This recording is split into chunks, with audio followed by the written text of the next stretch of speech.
Life, a program for all America. Brought to you by New Green Comet Cleanser, the only cleanser fortified with chlorinol. Comet bleaches out stains, wipes out germs as no other leading cleanser can. Get New Comet. And Crest toothpaste with Fluorestan. And now here he is, Mr. This Is Your Life himself, Ralph Edwards. Hello, everybody. I'm speaking to you from the rear lobby of the new NBC office building next door to their television studios here in Burbank, California. There's the telephone that might be our principal subject. Mr. John Nelson, NBC program executive, has asked our principal subject to come to his office on the 3rd floor for a little business talk. Well, their business completed, they're about to come down this elevator here right now. When the door slides open, you'll see a face as haunting as the face of Abraham Lincoln. And what memories will come to many of you when you see him? Memories of little movie theaters and silent picture days over a bag of peanuts or popcorn. We yelled with laughter at the antics of this sad-faced little man. He seemed to get into trouble every time he turned. I see the elevator has started down, so stand by for a great surprise. Oh, my. We called Mr. Nelson just a second ago to say that we had a little trouble on stage. That is, our Confederate, actually, Axel Gruenberg, our producer, called Mr. Nelson, said, would you please come down on stage? So Mr. Nelson is bringing our subject. And, fine. Hello, Buster Keaton. How do you do? See, I'm a fan of yours from way back. And the fact is, come on out here, boys. Buster, he smells all right. John Nelson, come over here, Johnny. John Nelson and I have kind of framed you. You see, you're on television, coast to coast. America's waiting for the story of what... story of one of the immortals of the silent screen, you, Buster Keaton. For tonight, this is your life. Oh, our thanks. Where's Al Gregory? Al Gregory of Paramount Pictures, who was in on the plot. Thanks to you. Johnny Nelson, thanks very much, John. And Howard Ross over there, thanks so much. Look, Buster, you've been caught... you played a lot of practical jokes on people. You've been caught in one yourself now that you didn't create. Okay, boy? Are they here? They're not here yet. Well, stay with us, ladies and gentlemen, because you're going to see highlights in the life of a great personality who was loved not only by millions of people all over the world in the movies he made, but by the friends who worked with him in the industry. And here they are now, ladies and gentlemen, our host, Ralph Edwards, and our honored subject master comedian, Buster Keaton. Buster Keaton, this is our announcer, Bob Warren. Pleasure to meet you. Oh, thanks so much. Well, did we get you or did we get you, man? We got you. Buster, for a younger generation who didn't see your films, we're going to decorate your life with bits and pieces from your movies, which have never been beaten for deep down, satisfying laughter. Come over here and sit in our chair of honor, will you? This is your life, Buster Keaton.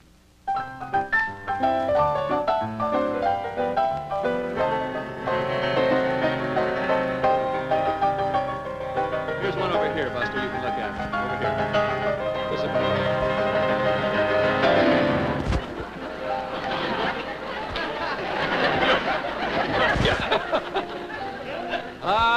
Your father teaches you early in life that a sure way to get a laugh is to sock somebody in the head with something. Your dad and mother, Joe and Myra Keaton, are gone now, of course, but they were vaudeville.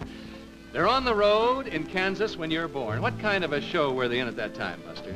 A medicine show. Right. An old-time medicine show. And you idolize your father, who teaches you to fall and roll like a bouncing ball. At the age of 4, you proudly joined Mother and Dad in their act. I got my first salary. It was the roughest act in vaudeville. The first time I ever saw Joe Keaton throw Buster all around the stage like that, I was scared to death. I thought he killed the child. Well, that's the voice of a lifelong friend from your vaudeville days. Later, she became a leading lady to such great stars as Rudolph Valentino, Will Rogers. From Glendale, California, here is motion picture actress Louise Dresser.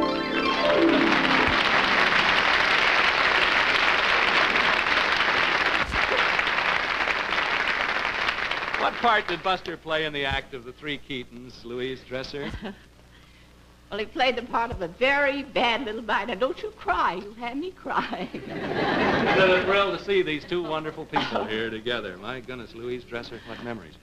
You know, one trick that Buster had that I remember very well. He used to stand on a table back of his father, whirling around a basketball on the end of a rope, while Joe was trying to shave himself with a straight-edge razor. The ball kept getting closer and closer and closer. All of a sudden, bang. Boy. Right on Pop's head. Right on his head. And the audience would die laughing. Of course, what would your father do to you then, Buster, in the act? Wouldn't he? Well, if he caught me, I got it. He kicked you, he threw you off stage. Most people seeing your act know this is all for laughs, but now and then someone takes your falls and beatings seriously. And here to tell us what happened is a friend you haven't seen in over 20 years. From Muskegon, Michigan, where your family lived during summer vacations, is old-time vaudevillian Will Rawls. Here's Will.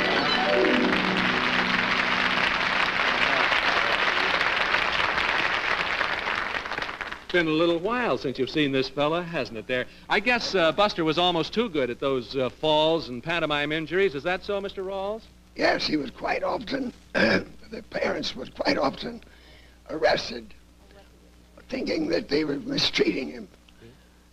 And then Buster would have to go down to the chief of police, pull off his little shirt and pants, and show them that he had no bruises or broken legs. Years later, you see Buster attain his first boyhood dream. And what was that, Mr. Rawls? When his father and us helped put him through the Elks, Muskegon. Now, both you and Buster are lifetime members, aren't you, of the Yes. members of the Elks Club of Muskegon. And what else do you remember of Buster's boyhood days, Louise Dresser? Oh, I remember so many things about him, nice things. But the nicest thing that I remember about Buster was his great devotion to his mother and his love for his little brother and sister. Brother and sister, and here they Whenever are. you ever saw this boy, those two children were always with him. From Los Angeles, your sister Louise and your brother Harry Keaton. Here they are.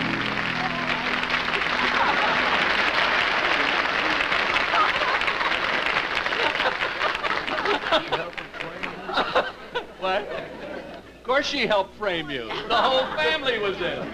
You're not safe at all anymore, Buster, with these fellas. What happens when Buster is about 19, Louise? Well, our parents had to give up the vaudeville act, and he set out to support us all. Yeah. Yeah, he was determined that Louise and I would get the schooling that he never had. Well, thank you, Louise and Harry Keaton, Louise Dresser, and Mr. Will Rawls of Muskegon, Michigan. You'll see Buster a little later. You'll see him later, Buster.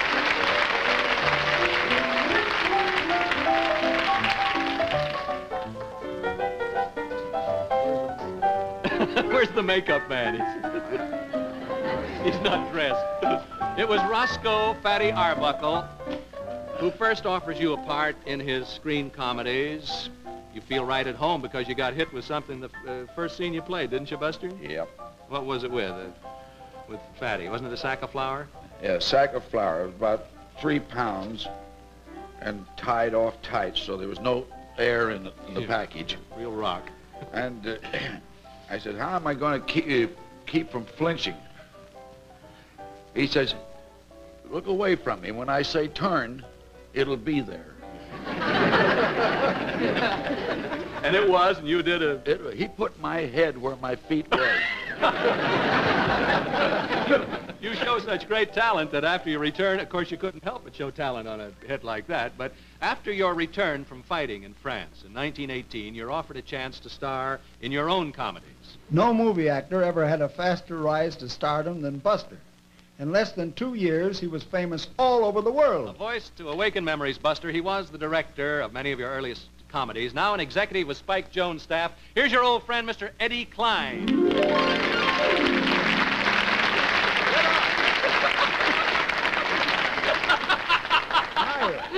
Why?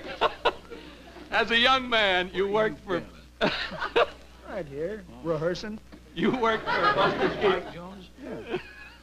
Spike was last night in a good show, too. Yeah. A wonderful starter. Yeah. As a young man, you worked for Buster Keaton, Eddie, a comedy genius. This man, Keaton.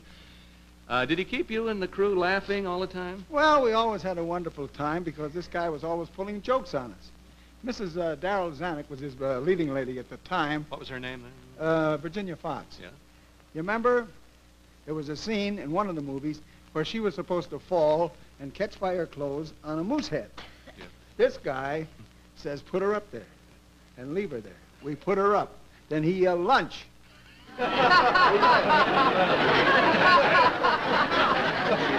It was worth your life to work with this fella. Yeah. Mrs. Zanuck was going to be a part of your life tonight, Buster, but at the last second, she got a severe case of bronchitis and could not be here. She's watching and sends her love, of course. Oh, she's a good sport, though. Say, you remember the time she saw the smoke coming outside her dressing room window? You remember? And she yelled fire, and she tried to get out the door, and it was locked. She went to the phone, no answer. Then you rescued her before she really fainted. Then she found out about you lighting those smoke pots out there. When leading ladies left your studio, Buster, they could face anything in the world, I think. Thank you for bringing us those memories, Mr. Eddie Klein. Kind of crazy, didn't you? With a sure instinct for laughs, you create most of your own great comedy situations. And how we loved it when you got into one mess after another. Now here, we see Keaton against a cyclone in Steamboat Bill Jr. Now the cyclone blew the hospital away, and there goes Buster in his bed. Oh man, what a storm. Look out, Buster. The building's apt to fall on you there if you're not careful. Just missed it. Now the wind has really taken hold. Oh, it's really got you there. Keep fighting, boy. You'll make it. Don't give up. Don't give up, Buster. You'll do it. Well, hilarious comedies like that one make you rich, and meanwhile you marry Natalie Talmadge. And you have 2 sons. You own a mansion, your own movie studio, a yacht, everything. For a fellow with a lot to lose, Buster took terrible risks.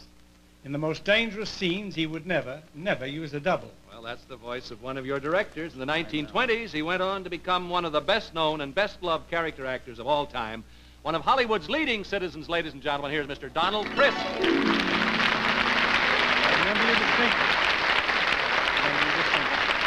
Nice young man, We were afraid what this fellow might do is Buster, you know. We're all kind of standing by. Buster gave you chills many times, eh, Mr. Chris? Mr. Edwards, I still gasp when I think of one scene that Buster did. He had the entire front of an apartment building. It was 3 stories high. Yes. And he planned for the entire front of the building to fall over. And he planned that one little window at the top should fit over him, and he hoped that he was standing in the place where that was. And when that fell, the cameraman fainted. Well, here's that very scene. Now watch this and see how you'd like to have been in Buster's shoes that day.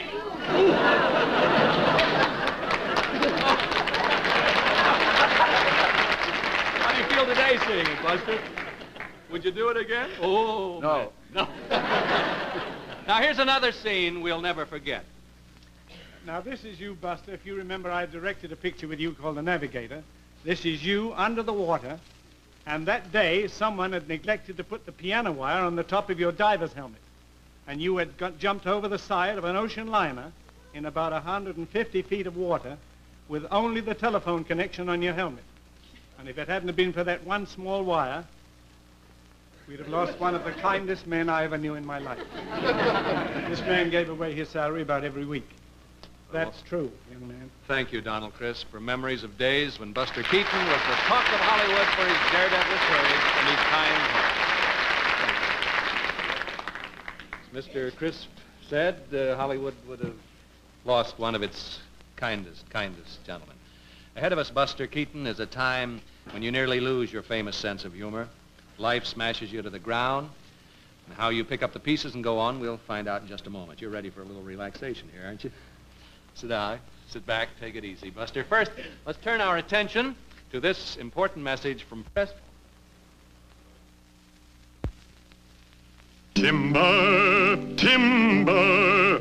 Now Big Paul hails from Oregon, where the trees reach up a mile. He's a lusty bull with an axe, yo-ho, and look at that big tooth smile. Big Paul's a lucky fella, with healthy teeth he's blessed. He's learned to fight old tooth decay with a toothpaste they call Crest.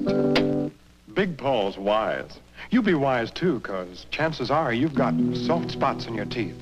And soft spots can turn to cavities unless you turn to Crest. Yes, Crest does something no other kind of toothpaste can do. Hardens those weak places, stops them from turning into cavities. That's because of Crest's own special fluoride, Fluoristan. And Crest freshens your breath. Tastes wonderful. So make Crest your family toothpaste and put your fears to rest. Soft spots can turn to cavities unless you turn to Crest. Crest is best, Crest is best, Crest is best.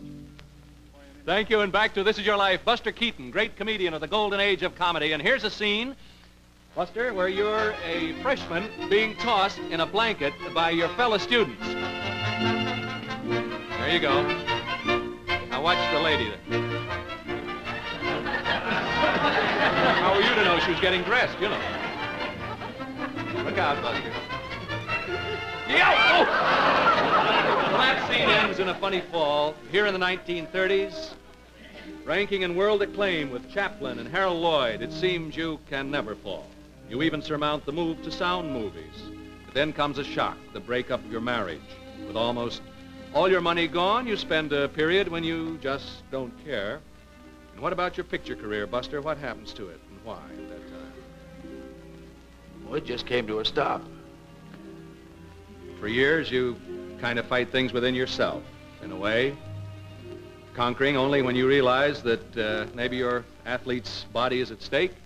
By then, you, a former great star, wind up in an obscure job as an idea man for other people's pictures. Material things were gone, but Buster still had his real wealth. He had talent. He still had it. Nothing could hide it. Well, yeah, no trouble identifying that voice, is there, Buster? A good friend who, like yourself, has made the world laugh. Red Skelton!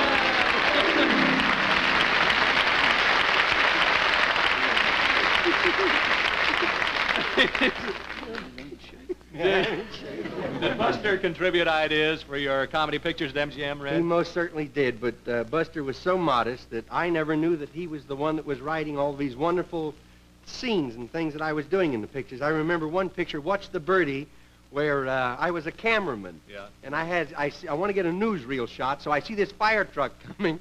I run and jump on the fire truck. I slip and I fall and I almost kill myself. I think going about 25 miles an hour. I hang on the side of it, holding my hat, and it pulls into the fire station. Typical Keaton. Well, what's so funny about it, I mean, not only was it funny on the screen, but Buster stands in the background and goes... Did Buster give you any of his tricks of pantomime, too? Yes, but he was very, very modest about this. He would always take me over to one side, and any time he had an idea, he would say, I think this would be a funny thing to do. And then I would go out and do it, but he always tried to make other people believe it was my idea. It was really Buster's. His dressing room was kind of a get-together for the whole gang, wasn't it? He had all Didn't he kind make of up some funny gadgets? What were some of the gadgets he had? Oh, he had a cigarette lighter, goldfish bowl, revolving goldfish bowl for tired goldfish. Yes. Besides good comedy ideas, did you gain anything else from the poker-faced kid here? Yes, I most certainly did. I learned the greatness of a comedian. I learned that Buster didn't care who got the laughs. He looked way beyond that. He looked to the people that needed laughter. Needed one of the greatest cures like medicine is laughter. And I believe that you're one of the greatest doctors of comedy. Believe me. One great comic, giving credit to another great comedian here. Say, Red, did you ever make the great stone-faced Keaton break down and laugh or not? Well, I think he'd sit back and watch all the things that he did. He seen me do them. I told him my salary. I think he laughed at that. Thank you, Red Skelton. God bless you. You'll see him a little later here. How about that, guy? Memories of many pretty girls in your comedies. But you don't think of marriage again for a long time. Still taking care of your parents. Whoops, there's a scene where the whole water came into the audience there. It was such scenes as that that paid the bills, that gave you the money to take care of your parents. But then later on, when things got rough, even on your small salary, here in the days where you're handing out ideas to the bigger studios and all, years later, you move in with your mom into the first little house that you'd bought for her. And to your home comes a girl who has made friends with your family, a girl who is to remove any possible remainder of disappointment in your life. And here she is, Eleanor Norris, who became your devoted wife 16 years ago, Mrs. Keaton. Here's a pretty gal. Come on, sit here, my Buster. What have these... I know. Fix it up there, Mommy. What have these years of marriage to Buster meant, Eleanor? Well, we've been very happy. Of course, we've had some lean times, too. But Buster's been so happy he's wanted to go back to work, and I've been very proud of the way he's come back into prominence. You bet. And America's happy to have him back. You developed an act so that Eleanor could appear with you, didn't you, Buster? Did you rehearse this?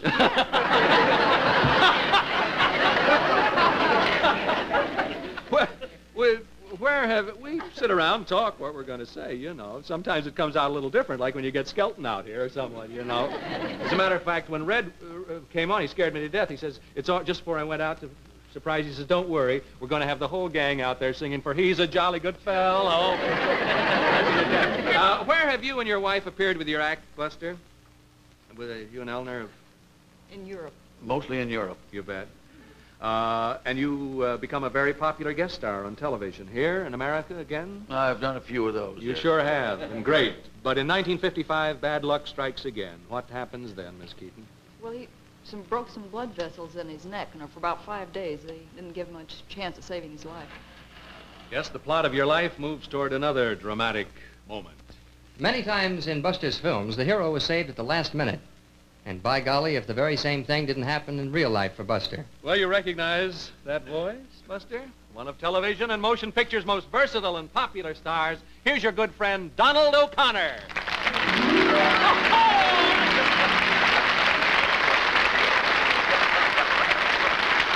Get up there together. Let's see.